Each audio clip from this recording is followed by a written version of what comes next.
Bonjour à tous, je vous invite à vous abonner à cette chaîne, à aimer, à partager, à commenter ces vidéos, c'est très important. C'est une manière de nous soutenir. Merci à vous tous. Pour sa 54e édition, le Salon international de l'aéronautique et de l'espace veut démontrer comment, je cite, le transport aérien est aujourd'hui pleinement mobilisé face au défi de la décarbonisation. Alors ce salon se déroule au Bourget, en Seine-Saint-Denis, du 19 au 25 juin, et c'est l'occasion pour le secteur de l'aéronautique de démontrer les mérites des innovations technologiques.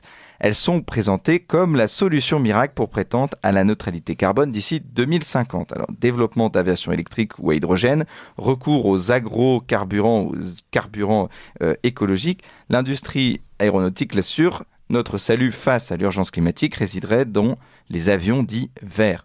Alors, entre 2024 et 2030, 300 millions d'euros par an vont être ainsi donnés à la conception d'avions plus légers et de nouveaux moteurs, et 50 millions d'euros vont être investis pour la construction de petits avions hybrides électriques ou à hydrogène. Alors, est-ce possible d'envisager une aviation verte pour demain ? Pour en parler ce matin, nous sommes avec Philippe Charlès. Bonjour Philippe Charlès. Bonjour. Alors, vous êtes expert en questions énergétiques à l'Institut Sapiens, éditorialiste à Valeurs Actuelles, Le Figaro, Sud Radio, Europe 1 et auteur de ce livre, Les 10 commandements de la transition énergétique aux éditions VA. Alors, déjà pour commencer, pourquoi l'aviation est tant diabolisée aujourd'hui par les écologistes ? Alors, d'abord, si on se réfère aux émissions de gaz à effet de serre, l'aviation, c'est environ 1 milliard de tonnes par an. Donc, c'est pas négligeable, loin de là. Mais ça ne représente quand même que 3% des émissions mondiales. C'est 5 fois moins que les émissions dues aux voitures. Alors, il y a toujours derrière l'aviation le fait que c'est une catégorie, et d'ailleurs la vision est parfois un peu fausse, une population aisée et avantagée qui utilise l'avion contre, donc disons que l'avion est quand même devenu un transport populaire, mais il reste quand même le fait d'une certaine catégorie de population, sous-entendant qu'elle pourrait éventuellement s'en passer. On rappelle l'intervention de Jean-Marc Jancovici qui voulait imposer, ou du moins proposait d'imposer une règle, en ce sens que un individu aurait le droit de prendre 4 fois l'avion dans sa vie, 2 fois dans sa jeunesse et 2 fois après sa retraite. Je ne sais pas si la planète l'entend de cette oreille aujourd'hui. Et il y a eu un effondrement du trafic aérien, notamment avec le Covid. Là, on est en train de revenir sur un trafic plus régulier. Et puis, il y a aussi les pays émergents qui, eux, prennent de plus en plus l'avion. Absolument. Alors, quelques chiffres pour illustrer ce fait. Donc la référence aujourd'hui c'est 2019. En 2019, il y avait environ 4,5 milliards de passagers dans le monde. Ça s'est effondré de 60% en 2020 avec le Covid. On était revenu pratiquement au trafic des années 90, de 40% encore toujours par rapport à 2019 en 2021. En 2022, on ne chutait plus que de 25%. Et cette année 2023, on devrait à peu près retrouver le trafic de 2019. Et dans l'avenir, le trafic devrait croître d'environ 3% par an pour atteindre d'ici 2050 à peu près le doublement du nombre de passagers, donc c'est-à-dire 10 milliards de passagers par an. Par contre, le rapport entre les pays de l'OCDE et les pays émergents est intéressant, puisqu'en 1990, les pays de l'OCDE représentaient 85% du trafic. Aujourd'hui, ça n'est plus que 50%. Et dans les années 2050, on aura un petit peu, comme avec les gaz à effet de serre, inversé la tendance, c'est-à-dire que les pays de l'OCDE, compte tenu de l'explosion démographique, ne représenteront plus que 20 à 25% du trafic, contre 80% pour les pays émergents. Donc aujourd'hui, ce que je disais par rapport à Jean-Marc Jancovici, c'est que les pays émergents, la réduction du trafic aérien ne semble pas aujourd'hui leur priorité, et notamment, c'est une bonne nouvelle pour l'Europe, mais peut-être une moins bonne nouvelle pour le climat, c'est que donc les compagnies indiennes dont j'ai oublié le nom, c'est une compagnie bas coût low cost, a commandé 500 Airbus, ce qui est le plus gros contrat pour 55 milliards d'euros, je crois, qui est le plus gros contrat jamais observé dans l'aviation. Il y a également eu une commande d'environ 50 Airbus d'une compagnie saoudienne. Donc on voit que ce sont vraiment les émergents qui aujourd'hui portent la croissance du secteur aérien. Malgré malgré donc forcément donc toute une campagne, notamment dans les pays occidentaux, pour que les jeunes prennent moins l'avion, et c'est vraiment des choses qu'on entend aujourd'hui. J'écrivais dernièrement, alors ça n'était pas nécessairement à propos on s'était vu d'ailleurs, c'était sur le rapport Pisani-Ferry, qu'on se demandait à certains moments si l'Europe n'était pas en train de se sacrifier sur l'autel de la vertu. Oui, donc voilà, il y aura toujours donc une aviation, mais alors la question c'est, une aviation verte est-elle possible? Et notamment, on parle de développement d'avions électriques ou à hydrogène. Ça, vous pensez que c'est possible? Alors, oui, alors il n'y a absolument aucun frein technique à la décarbonation de l'aviation. Le gros frein, ça va être en fait les volumes à produire. Donc pour arriver à décarboner le total. Alors il y a 3 vecteurs pour décarboner. Donc d'abord l'avion électrique, c'est pas vraiment l'avion électrique. Donc l'avion électrique à batterie, il faut un petit peu oublier. Ce serait beaucoup trop lourd pour atteindre les puissances des avions. On ne fera jamais voler un Airbus A380 avec de l'électricité batterie. Ça ne paraît pas possible, ou du moins avec les technologies d'aujourd'hui. Alors on peut toujours rêver d'une percée technologique avec des batteries qui ne pèseraient plus rien, mais enfin bon, c'est pas le cas aujourd'hui. Donc l'avion électrique est en fait l'avion à hydrogène.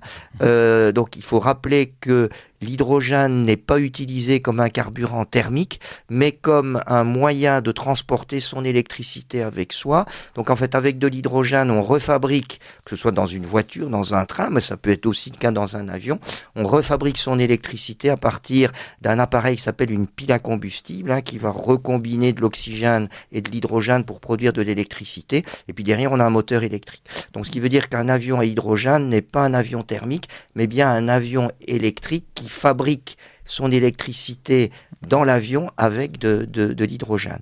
Et donc, en fait, il y a un prototype qui est présenté au Bourget, d'un avion de 4 à 8 personnes qui serait opérationnel environ en 2030. Donc, ce qui veut dire que la technologie existe. De là à passer, encore une fois, à des volumes d'hydrogène suffisants pour remplacer l'ensemble du fuel, du kérosène consommé dans l'aviation, et d'arriver à faire voler à l'hydrogène des gros porteurs de 350 personnes, on n'y est pas encore. Oui, voilà, parce qu'il y a 50 millions donc, qui ont été investis pour la construction de petits avions hybrides électriques ou à hydrogène. Quand on met les 50 millions face aux 55 milliards de la commande d'Airbus, qui eux seront des avions au kérosène, on voit quand même que à la fois dans le nombre de passagers et dans les investissements, on est quand même dans un facteur 1000, si vous voulez. Oui, voilà, c'est ça. Donc ce sera plutôt l'électrique et l'hydrogène pour des petits avions. Et puis pour les gros avions, forcément, on parle de la possibilité de décarboner en remplaçant donc le kérosène donc par des carburants verts. Alors, c'est pas un remplacement, c'est-à-dire qu'en fait, le carburant du futur ne sera pas un carburant 100% vert. Il y aura un mélange de kérosène fossile avec des carburants verts. Alors, les carburants verts, il y en a de 2 types. Il y a soit le carburant vert issu de la biomasse, donc essentiellement c'est type bioéthanol ou plutôt biodiesel. Donc ce sont des carburants qui sont fabriqués à partir d'huile végétale. Ça peut être de l'huile de colza, de l'huile de tournesol. On arrive à distiller, à fabriquer à peu près et à obtenir la même composition que le kérosène. Et puis on va mélanger ça avec du kérosène classique fossile. Et donc en fait on diminue les émissions de moitié. C'est à peu près du 50-50 on va dire. Et puis vous avez une deuxième technique, c'est ce qu'on appelle le e-fuel ou le SAF. Donc c'est un carburant là synthétique, donc qui n'est plus bio, mais il est obtenu chimiquement. Alors en fait, on va mélanger de l'hydrogène avec du CO2 qu'on a capté. Donc on va recarboner de l'hydrogène pour obtenir un carburant synthétique. Alors encore une fois, c'est une technique qui marche, c'est prouvé. D'ailleurs, ça n'est pas hyper récent. Les Allemands avaient déjà essayé de le faire puisqu'ils étaient en manque de carburant durant la guerre 40-45 avec certains succès. Et en fait, le problème est de nouveau de produire des quantités suffisantes. Et surtout, c'est le rendement de la chaîne totale. Parce qu'en fait, vous allez utiliser de l'électricité pour fabriquer de l'hydrogène, et puis après, vous allez recombiner avec du CO2 pour fabriquer un carburant synthétique. Donc vous imaginez que pendant l'ensemble de la chaîne, vous allez perdre du rendement à chaque fois. Et donc entre la quantité d'électricité dépensée initialement et déjà pour fabriquer de l'électricité, sauf si c'est de l'électricité renouvelable, à ce moment-là, disons que l'énergie est gratuite. Mais cela étant, si vous fabriquez que ce soit de l'électricité avec du nucléaire ou bien même avec du gaz, quand vous faites le rapport entre la quantité de gaz initial et la quantité de fuel synthétique que vous avez à la fin, vous avez un rendement qui approche à peu près les 10%. Donc ce qui veut dire que globalement, vous avez quand même un rendement final qui est faible. Donc ce qui veut dire qu'il faut utiliser ces carburants synthétiques avec homéopathie, si j'ose dire, et de nouveau en produire des quantités pharaoniques pour vraiment décarboner totalement le transport aérien paraît aujourd'hui assez illusoire. Et ça serait, oui, donc c'est plutôt illusoire que tout, un jour, on n'ait que du carburant vert. Alors qu'on n'ait que du carburant synthétique, ça demanderait des unités énormes, des quantités énormes, et comme je le dis, compte tenu du faible rendement, en amont, des quantités d'énergie et d'électricité considérables pour arriver à satisfaire le marché. D'ailleurs, je ne sais plus qui disait que le secteur aérien sera probablement le dernier des secteurs décarbonés de l'ensemble de la société, et je suis assez d'accord sur ce sujet. C'est ça, les carburants d'aviation durable, c'est de ça dont on parle ? Oui, c'est ça. Donc on répète, il y a en fait 3 gros carburants, l'hydrogène, les biocarburants et les carburants synthétiques.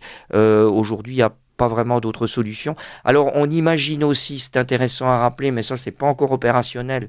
Ce sont vraiment, donc, utiliser quand même l'hydrogène en thermique avec des turbines à hydrogène. Donc, c'est-à-dire, au lieu d'avoir des réacteurs à kérosène, on va utiliser l'hydrogène comme réacteur à hydrogène. Ça existe. Les rendements sont très faibles aujourd'hui. Il faut aussi savoir que l'hydrogène peut poser des problèmes de sécurité parce que l'hydrogène est un combustible extrêmement explosif et extrêmement inflammable. On sait qu'on est dans une société du principe de précaution et que donc les problèmes de sécurité font peur. Il y a tout pour le gérer, il y a la technologie pour le gérer, mais ça n'empêche que l'hydrogène reste quand même un combustible dangereux par rapport au gaz ou par rapport au fioul, puisque le gaz naturel, les proportions de gaz naturel explosifs, c'est entre 5 et 15% dans l'air, alors que pour l'hydrogène, on est entre 3 et 75%.